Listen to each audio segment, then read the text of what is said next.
Class 9th new book के अंदर हम लोगों ने जो फर्स्ट चैप्टर पढ़ना है वो है हमारे पास introduction to system. Introduction to system के अंदर हमने सबसे पहले सिस्टम को डिज़ाइन करना सीखना है कि सिस्टम की अंडरस्टैंडिंग लेनी है। इसका मतलब क्या है, ये किस तरह का होता है, इसमें क्या क्या कुछ पाया जाता है, इन चीज़ों को आज हमने डिस्कस करना है। तो टॉपिक जो हमारा जिसके गिर्द आज हम लोग डिस्कशन करते रहेंगे वो होगा theory of system.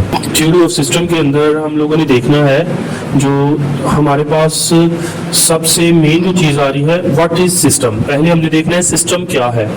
A system is a collection of interconnected and interrelated components that work together to achieve a common goal or purpose। Interconnected चीज़ों का मजमुआ, या कोई ऐसा आप कह सकते हैं कि कुछ चीज़ें जो मिलकर इकट्ठी मिलके एक जैसा ही काम परफॉर्म करें। काम एक जैसा ना हो मगर उनको जो गोल है, जो मकसद है, जो पर्पस है, उस तमाम चीज़ों का पर्पस एक ही हो, तो वो हमारे पास सिस्टम कहलाता है। उस किसी एक खास मकसद को हासिल करने के लिए जितनी भी चीज़ें, जितने भी कंपोनेंट उस काम में लगे होते हैं, उसको हम लोग कहते हैं ये सिस्टम है। अभी सिस्टम के अंदर हम लोग देखते हैं कि हमारे पास सिस्टम होता क्या है। ये है थ्योरी ऑफ सिस्टम के अंदर सबसे पहले हम लोग देखते हैं, हमें माइंड में एक आइडिया आता है, उस आइडिया के ऊपर हम वर्किंग स्टार्ट करते हैं, उसको प्लान करते हैं। प्लान करने के बाद उसके ऊपर हम लोग जिस तरह से भी अपनी टीम मैनेज करते हैं, टीम के अंदर हम लोग उसका एनालिसिस करते हैं, डिफरेंट रोल्स उनको असाइन करते हैं, और फिर हम लोग अपनी उस आइडिया को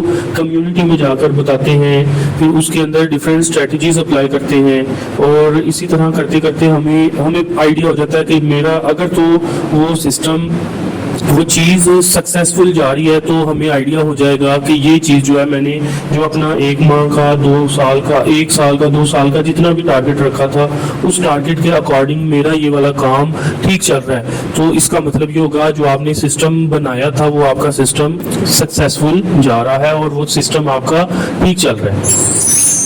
तो इसी के अंदर हम लोग आज करने जा रहे हैं what system theory. What is system theory, इसको देखेंगे।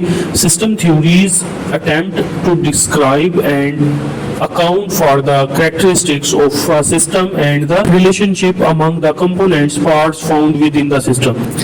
छोटे छोटे पार्ट्स जो कि एक दूसरे के साथ मिलकर एक सेम डिफरेंट जो है ना, account for the characteristics of the system, जिसके अंदर मतलब वो कुछ खुसूसियात ऐसे हों सिस्टम की और उनका जो रिलेशनशिप है आपस में कंपोनेंट्स का, वो तमाम का तमाम मिलकर उसी सिस्टम के लिए वर्क कर रहा हो। This is called system theory. Means हमारे पास अगर एक मैं गाड़ी की एग्जाम्पल लूँ, गाड़ी क्या काम करती है, गाड़ी के अंदर एक्सेलरेटर का काम होता है गाड़ी को स्पीड में लेके आना, ब्रेक का काम होता है उसी को रोक देना। काम दोनों के अपोजिट। एज अ होल अगर देखा जाए वो गाड़ी कार का सिस्टम है, और उस सिस्टम के अंदर रहते हुए उन दोनों ने आपस में कोरिलेट करना है।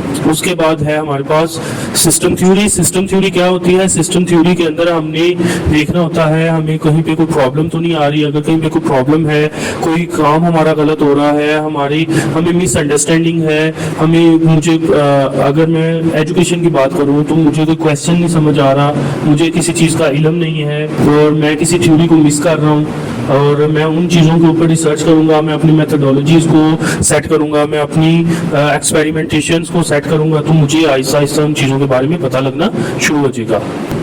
What is system theory. System theory क्या होती है, सिस्टम थ्योरी हमारे पास है, system theory is a framework that views a whole as more than the sum of its part, focusing on the interaction and relationship between components within a system. बात फिर से वही, system theory is a framework. ये हमारे पास एक ऐसा framework होता है जिसके अंदर रहते हुए एक या एक से ज्यादा चीजें जो है मिलकर वो आपस में एक ही काम को परफॉर्म करने के लिए डिफरेंट कंपोनेंट्स आपस में इंटरेक्ट करते हैं और हमारे लिए कोई एक ऐसी चीज रेडी कर देते हैं जो कि हमारे लिए बहुत अच्छी साबित होती है।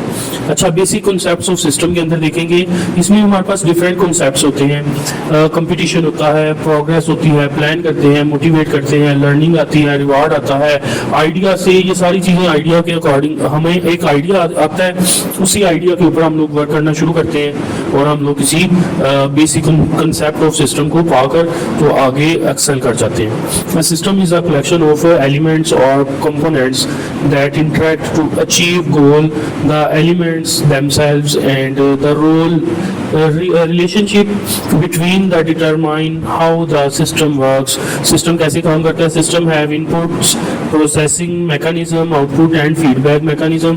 हमारे पास इन तरह ये डिफरेंट टाइप्स के मैकेनिज्म्स होते हैं जिनको चेक करते हुए, जिनको देखते हुए हमने इन सब कामों को बेसिक कॉन्सेप्ट्स को समझना होता है। इसके बाद आते हैं ऑब्जेक्टिव की तरफ। हमारा एक खास ऑब्जेक्टिव होता है किसी भी काम को लेके, तो वो क्या है? The primary objective of a system is to achieve our desired outcomes by processing input and producing outputs that have value to its user.